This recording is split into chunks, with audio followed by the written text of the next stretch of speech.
আমাদের মুফতি আমিনী রহমাতুল্লাহি আলাইহি যেসব রাজনৈতিক কাজগুলো করতেন, দেখা গেছে কি আমিনী সাহেব এককভাবে সারা বাংলাদেশের নেতৃত্ব দিচ্ছে।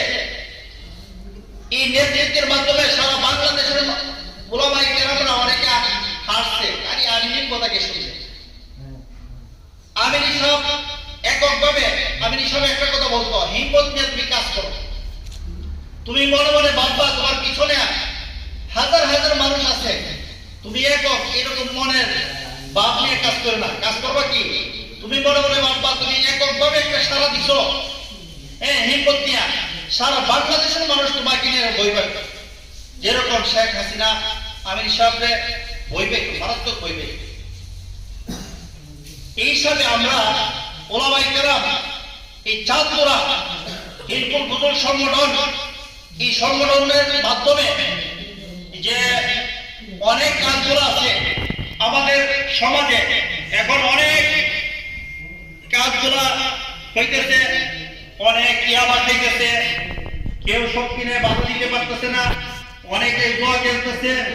আমার সামনে অনেক মানুষ আছে, অনেক জুয়া তাস নিয়ে বসে বসে খেলে, অনেকে বাধা দিতে পারে না, মনে মনে ভাবতেছে আমি যদি বাধা দিই আমার উপর যেন কোনো ধরনের বিপদ আসতে পারে।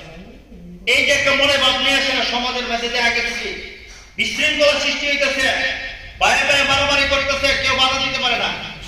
এই হিসাবে আমি মনে করি এই হিলকুল ফুতুল সংগঠনের মাধ্যমে এই চাঁদপুরা ইউপি যত ধরনের অনিসলামিক কার্যকলাপ আছে, প্রত্যেকটি অনিসলামিক কার্যকলাপ থেকে এই বাধা দিতে পারে, এই ধরনের সামনের দিকে আগে যাওয়া।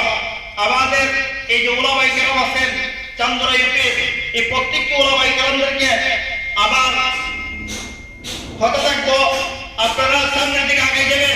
সংগঠন করছি, সংগঠন করে আমি বড় বসে থাকবো, আমি একজন সভাপতি হয়ে গেছি, আমি একজন সেক্রেটারি হয়ে গেছি, এটা শেষ না। এই সংগঠনের কাজ করতে হবে। সংগঠনের কাজ করতে গিয়ে অনেক বাধা দিতে আসবে, এইগুলা অপেক্ষা করে শুধু পিছাই জায়গা হবে না। যে যত ধরনের কাজ করবে আল্লাহ তাআলা তাদের সামনে দিকে এইভাবে আগে দিবে।